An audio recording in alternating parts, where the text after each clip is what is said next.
સુરતમાં દિવાળી સમયે bank diamond પેઢી, આંગડિયા જ્વેલર્સ પેઢી સહિતનાઓને સાવચેતી રાખવાને લઈ સુરત પોલીસ દ્વારા મીટિંગનું આયોજન કરાયું હતું, જેમાં ઉચ્ચ અધિકારીઓ જોડાયા હતા. સુરતના વરાછા વિસ્તારમાં આવેલા સિરવી સમાજ ભવન ખાતે સુરત શહેર zone 1 incharge DCP Raghav Jain, ACP Vipul Patel, ACP P K Patel અને પાંચેય પોલીસ સ્ટેશનના પીઆઈ તથા સ્ટાફ દ્વારા આવનારા સમયમાં દિવાળીના તહેવારો નિમિત્તે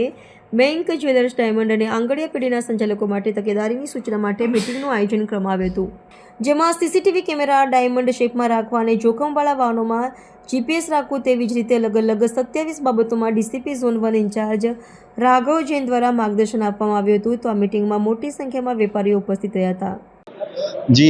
जैसे कि हम जानते हैं कि आने वाले दिनों में दिवाली त्यौहार के अंतर्गत बाज़ार में बहुत ही तेज़ी होने वाली है और लोगों की आवाजाही बढ़ती है।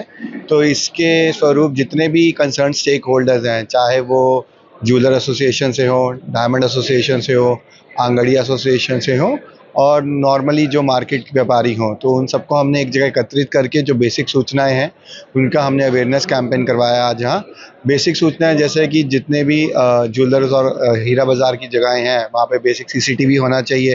सीसीटीवी का क्या एंगल होना चाहिए ताकि जिससे लोगों की जो आवाजाही है उस पर ध्यान एकत्रित हो पाए। कौन सी चीज़ों का ध्यान देना है, मान लो कि अगर आप एक जगह से जगह दूसरी जगह तक मूवमेंट कर रहे हो तो किस तरह के व्हीकल्स का, अगर आपके पास मान लीजिए 2 व्हीलर्स की जगह 4 व्हीलर्स का इस्तेमाल कीजिए। अपने सामान को कैसे सुरक्षित रखना है, अगर आप जीपीएस अफोर्ड कर सकते हैं तो आप जीपीएस रखिए ताकि आप सामान का ट्रेस हो पाए। इस तरह से हमने अलग अलग सूचनाएं दी हैं और हाँ, काफ़ी अच्छा रिस्पांस भी मिला है और साथ ही साथ हमने सबको पैम्फलेट भी डिस्ट्रीब्यूट किया है और उसका एक सॉफ्ट कॉपी बना के हम इन सबको भेजेंगे ताकि वो डीप सोसाइटी तक जितना से जितना फॉरवर्ड हो पाए और जितनी से ज़्यादा अवेयरनेस क्रिएट हो पाए तो हम उसके पे काम कर रहे हैं।